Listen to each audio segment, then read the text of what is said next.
And so in this case, we're going to talk about whether you meet the majority of qualifications in the job announcement. And I know this is a hard one because everyone thinks you have to do a major overhaul every time you apply, and that's not the case. What you really want to do is take a bunch of job descriptions, 3 to 5, and really look at those and make sure that you're highlighting, as Danielle said, the skills and strengths that are going to apply and build your resume that way, as well as LinkedIn. However, when you're looking at jobs and actually applying, you don't necessarily have to meet every single qualification, right? It's more, think of it as a menu of wish we could have a person that had all of these things. But you really should meet the majority of them. If you're meeting less of them, or as Danielle mentioned in the beginning, if you're overqualified, you're going to have a lot lower chance of getting in the door for an interview. So try to make sure you meet the majority. And one story I can tell you where this happened was I had a client who had every single qualification listed except a PhD. And it was for a biotech company and, a high level. And so you'd think, okay, well, the person needs to have that and surely they can find that with a scientific background. And in fact, he did not get an interview. So he went in and contacted the hiring manager, who then had to go back to HR and say, hey, you need to bring this guy in for an interview. And he ended up getting the job.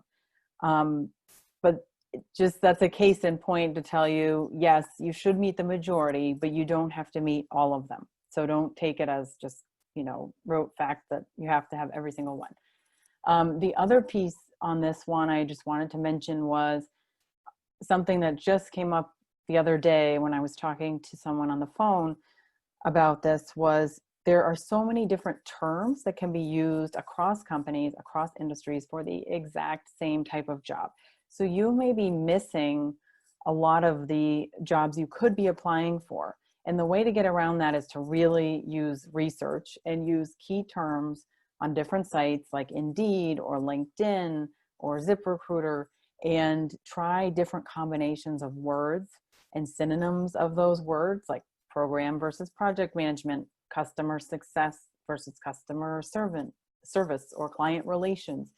There are a lot of different things that are termed in different companies, and you might be missing out if you're just restricting it to whatever your title is or what you think is close.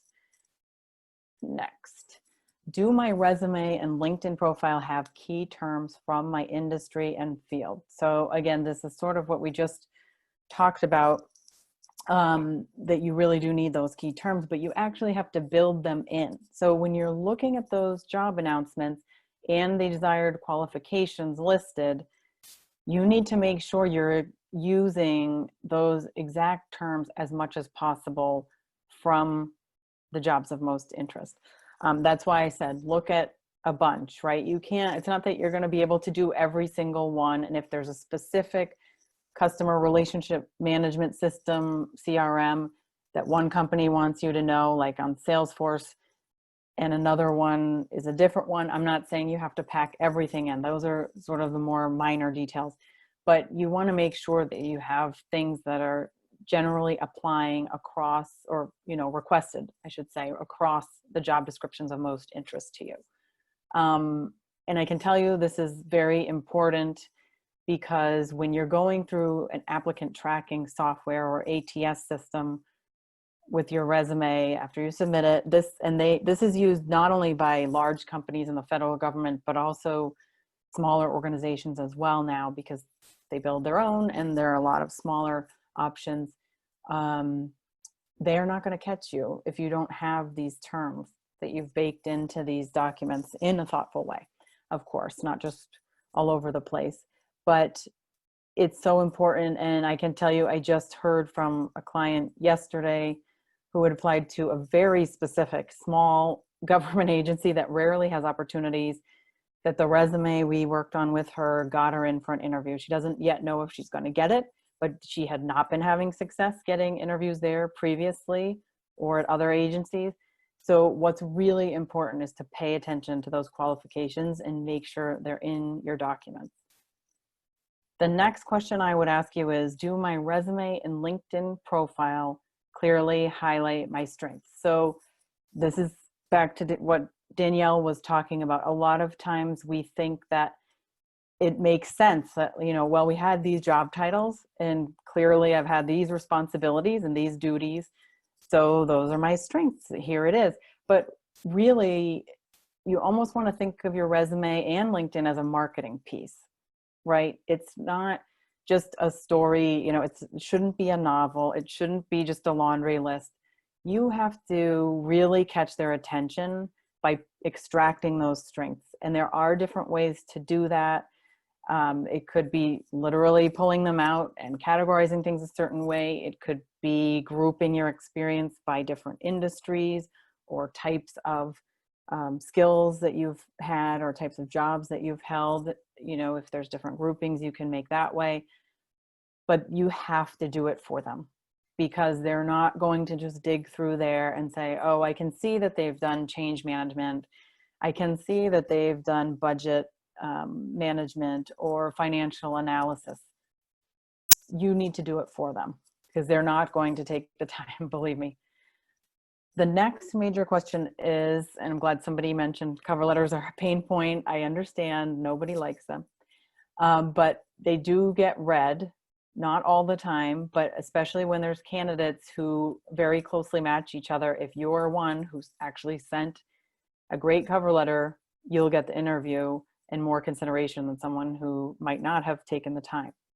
So your cover letter really needs to show an employer why I'm the right fit for the job. And this is something that I feel very strongly about. When I read cover letters, I usually am seeing a repeat of what's in the resume, or like just, you know, a bunch of text on a page. Again, readable, readable, readable. Just like with the resume, like I was saying about extracting strengths, you've got to position yourself well by making sure that it's not only well organized, but easy to read. So there's many different, think of it as a business memo, right? I mean, there are bullets, there are indentations, there's all kinds of things you can do. And the second part that's super important is not only telling them why you are so interested in their, in this, not just, you know, that you're good for the job, but why you really want to work for them, because you've got to make it personal. You really need to align what they're looking for with what you've got. And again, back to looking across several job descriptions, there are probably skills that go across these. If you're looking within the same type of job or industry, highlight those. You basically need to tell them, I have exactly what you're looking for, and I've demonstrated this in the past. That's the real way you want to go about it.